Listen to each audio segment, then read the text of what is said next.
روایت میں آتا ہے کہ حضرت موسیٰ علیہ السلام کے پاس ان کا ایک امتی آیا اور عرض کرنے لگا کہ حضور مجھے آپ جانوروں کی بولیاں سکھا دیں، مجھے بڑا شوق ہے کہ میں جانوروں کی بولیاں سیکھوں۔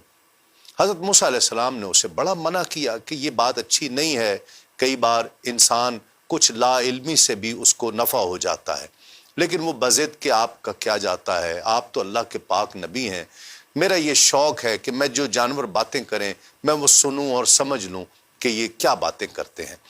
حضرت موسیٰ علیہ السلام نے رب سے عرض کی کہ مولا یہ بندہ مانتا نہیں ہے، ضد کرتا ہے، تو تیرا کیا حکم ہے؟ رب نے فرمایا موسیٰ اگر وہ باز نہیں آتا تو تم اسے سکھا دو۔ حضرت موسیٰ علیہ السلام نے اسے جانوروں کی بولیاں سکھا دی۔ اس شخص نے ایک کتا اور ایک مرغا پال رکھا تھا۔ کھانا کھانے کے بعد جب دسترخوان جھاڑا گیا تو وہ دونوں چونکہ بھوکے تھے، کتا بھی اور مرغا بھی، دونوں اس پر جھپکے۔ مرغے نے وہ روٹی کا ٹکڑا اٹھا لیا، کتے نے مرغے سے کہا کہ تم تو دانہ دن کا بھی کھا سکتے تھے، میں بھوکا تھا، یہ روٹی کا ٹکڑا بھی تم نے مجھ سے لے لیا۔ مرغے نے کہا کہ تم پریشان نہ ہو، کل ہمارے مالک کا بیل مر جائے گا تو گوشت ہی گوشت ہوگا، تم گوشت بہت کھا لینا۔ یہ بات مالک نے سن لی، سمجھ بھی لی، چونکہ وہ جانوروں کی بولیاں سمجھتا تھا، انہیں سمجھ لی اور کہا کہ ٹھیک ہے۔ جب اس نے سنا بندے نے تو فوراً اس نے بیل کو بیچنے کا انتظام کیا اور بیچ دیا۔ وہ اگلے کے گھر جا کر دوسرے دن مر گیا۔ دوسرا دن جب آیا تو کتے نے کہا کہ تم تو کہتے تھے، مرغے سے کہا کہ تم تو کہتے تھے کہ وہ بیل مر جائے گا، تو کہاں ہے وہ بیل؟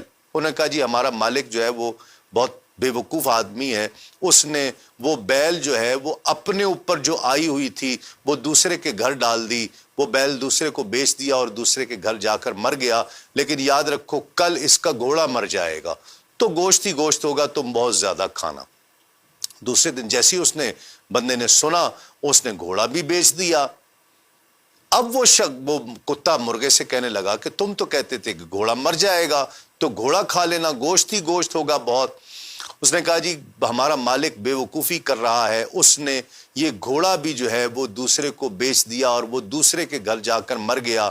اب آج سن لو کہ یہ مالک خود مر جائے گا اور اس کے مرنے پر جو کھانا وغیرہ پکے گا، لوگ آئیں گے، مہمان آئیں گے، تمہیں کھانا ہی کھانا ملے گا۔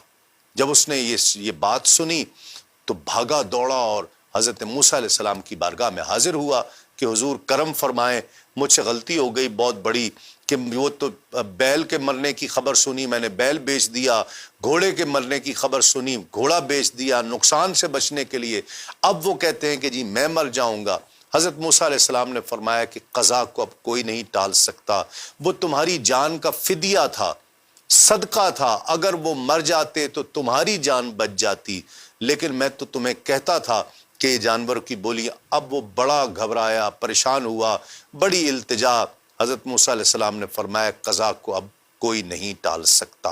ناظرین کرام، یہ جو چھوٹے موٹے نقصان ہو جاتے ہیں یہ ہماری جان کا حقیقتاً صدقہ ہوتے ہیں۔